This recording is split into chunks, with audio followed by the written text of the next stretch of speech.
Welcome to another episode of Dr. Fantastic Cooks. Are you ready for the best pizza recipe you ever ate? Actually, I think I did it a year or so ago, but I discovered the pizza over a half a century ago in Muscatine, Iowa, when I was hiking around the country on my first journey around the globe. And basically, the secret ingredient, and I've made this for decades now, and everyone who's ever tried it raves and says I should sell it to a pizza company or whatever. I never did, of course. But the secret ingredient is sauerkraut.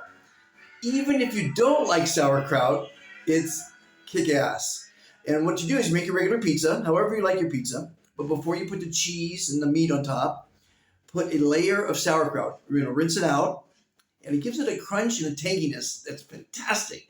Today's recipe is close to that, and I'm inventing it today. So we're going to see how it comes out. I'm sure it's going to be fantastic because it always comes out fantastic. But as you know, in these hundreds of episodes I've done from around the world, giving you my favorite recipes, there's two ingredients.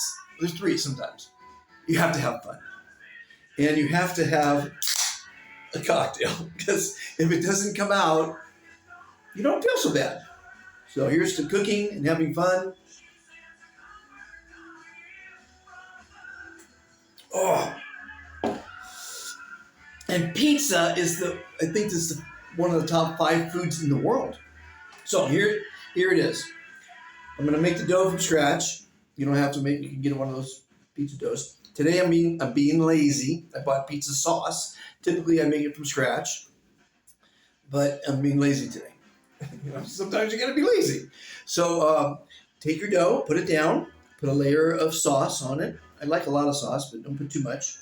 Now, what I'm going to do before that, though, is I'm going to saute red cabbage, because that's sauerkraut, basically. Cabbage is sauerkraut.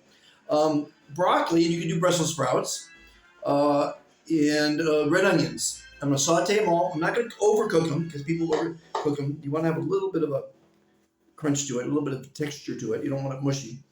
I'm going to put some soy sauce and maybe a little Worcestershire sauce. Saute them in some oil. And then I'm going to put a nice layer on top of the pizza sauce. On top of that, I'll put the mozzarella cheese. And on top of that, I'm going to put pepperoni. And so I'm going to do that now. And we'll see how it comes out. And maybe I'll take some pictures along the way, and have some fun with it.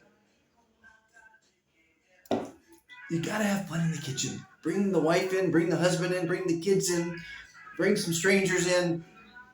Have fun in the kitchen. Don't take it serious. Now, cooking, if you don't like onions, so put onions in it. Or I'll probably put some jalapenos on it. That's what I will do that. Baking, on the other hand, as I've been doing lately, is precise science. You can't put too much of this, too much of that. I'm going to bake, obviously, the dough from scratch. Now, here's what I did today. I forgot the yeast. So to get to town, to get to the market, it's an 18-minute walk both ways. 18 and 18, 36, 40-minute walk. I went all the way there just for yeast. Now, here's my advice. Never let anything upset you. Now, I forgot the yeast. I bought it. I left it on the counter, and I bought another 90 quetzales worth of food, which I'm trying not to buy so much food, but I went all that way for the yeast, all the way back, and it's not here. So I must have forgot it on the counter. So I looked up on the internet, well, how can you replace yeast? Baking powder. I happen to have baking powder. So all's not lost. I wasn't going to walk another 40 minutes for yeast, but, don't let anything upset you. If it doesn't come out right, order pizza. Don't let people, money, the environment, the weather, the traffic, all those things that people get upset by, don't let it. Because if you let it upset you, you let it upset you. Don't let it upset you. People who live a stress-free life live a lot longer. Look at me, I'm still kicking. No stress for me. Thanks for watching. I'm going to probably put some pictures of it as I go along. And I'll show you the end result on video anyway. Sure, I'll show you me eating it. It's going to be fantastic, I'm sure. Stay tuned. Okay, after the dough rose, you get to smush it on your tabletop and make a mess. That's the mess I made. That's the layer of tomato sauce. I used ragu, which is very, very good, actually. I was real surprised. Delicious. Then there's the layer, the beautiful layer of the vegetables. So it looks like a healthy pizza. It looks beautiful too, right? There's a layer of mozzarella. That's $2 worth of mozzarella. Not too bad here. There's a layer of pepperoni. I love meat pizzas. You know, I'm a meat eater. What can you do? You know, so a nice layer of pepperoni, and then there's the jalapenos, and it was fantastic. There's the finished product, ready to be carved and eaten. So 350 degrees in the oven. Let's see how it tastes.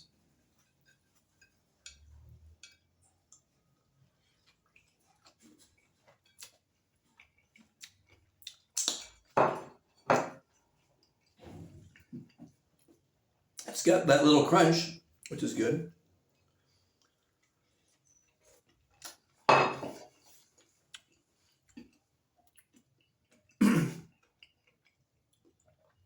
It's pretty good.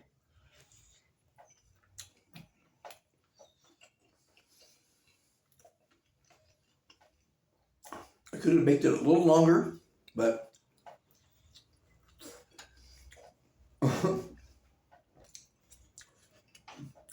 I think it's healthy because it's got the vegetables in it.